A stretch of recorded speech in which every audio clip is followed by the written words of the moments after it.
Hi everyone, I'm working in my small Dylusions Creative Journal today, and today's page was inspired by some colours my grandson told me he wanted on his file folder pouch.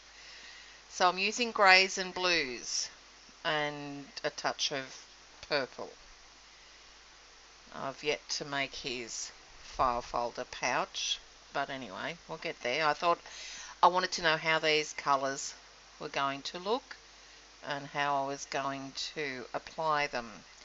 So at first I'm just painting them with my finger, adding all those colours to the page, and the full list of products used is in a blog post linked below this video in the description. So I've used grey, serene, weathered wood, distress paint, some Lumiere paint, pearl turquoise, just various shades of blues, and then a lavender and pale lilac.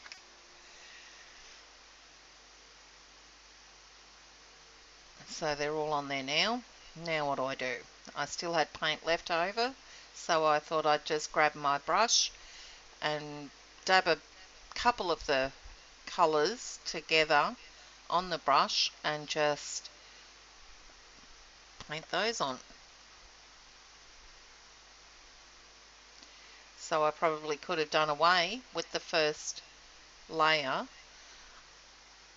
Anyway, so now I thought, because I still had paint left, I'm going to stamp it on using a Stampscapes Mystical Waters stamp. I love this stamp for texture.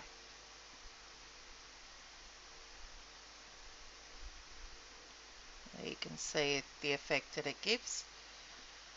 I printed this image onto copy paper using an inkjet printer.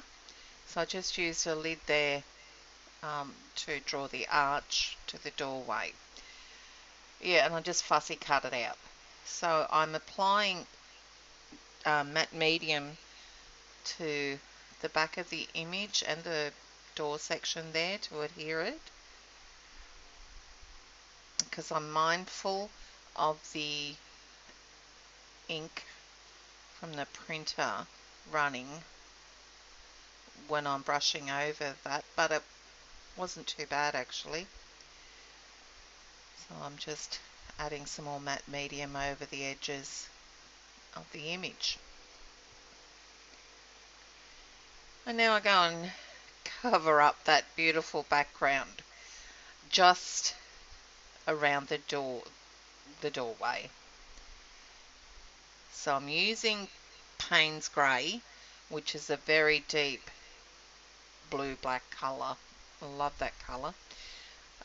You see I put a piece of paper on the right edge there and it's still seeped out, so I put some masking tape on the left one, and I'll go over the other one in a minute.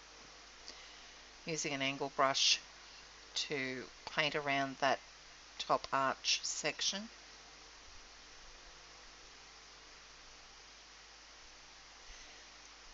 Not real good, but anyway.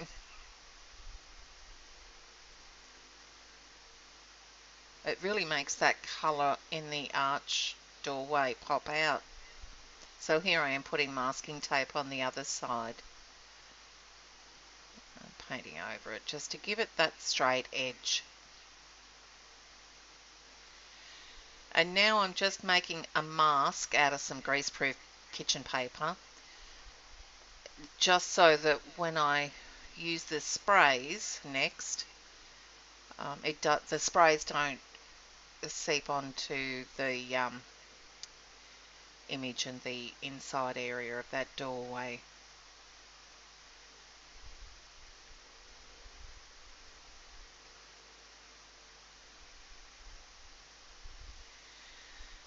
So now I'm using some Lindy's Stamp Gang sprays, Asia Sea Asters and Sassy Sapphire Starburst sprays and Buccaneer Bay Blue Moon Shadow Mist.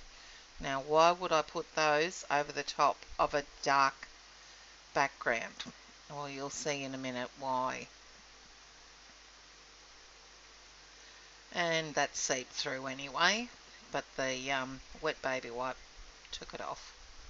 Not too bad.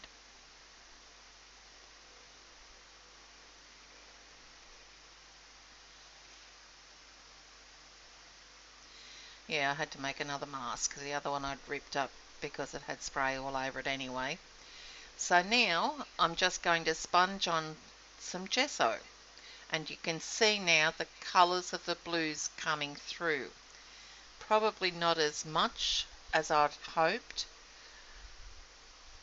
but it softens it a bit.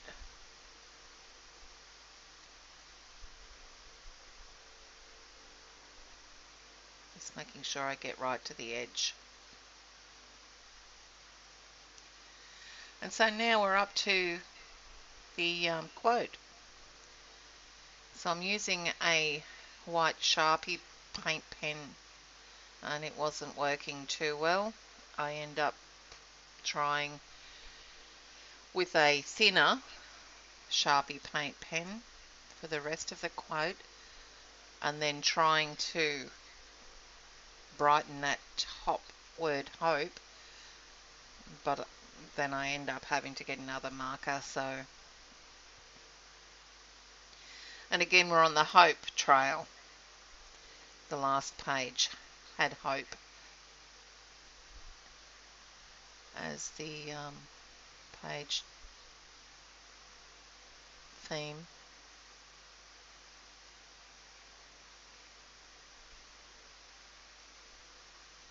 I thought it needed to just be added a little bit more, so the 2 pages weren't completely separate. So just lightly with that sponge there. Now here I am trying to fix up that word and it was just looking messy. So I looked in my stash and saw the Faber-Castell white big brush marker, which was much better. And then I thought it wasn't finished enough, so I decided to grab the tile texture stencil and stencil through some white gesso just to give that doorway a little bit more actually, yeah. And then I was happy with it, except for that O up there. But anyway, page done. So thanks for watching, guys, and I'll be back next week with another video. Bye.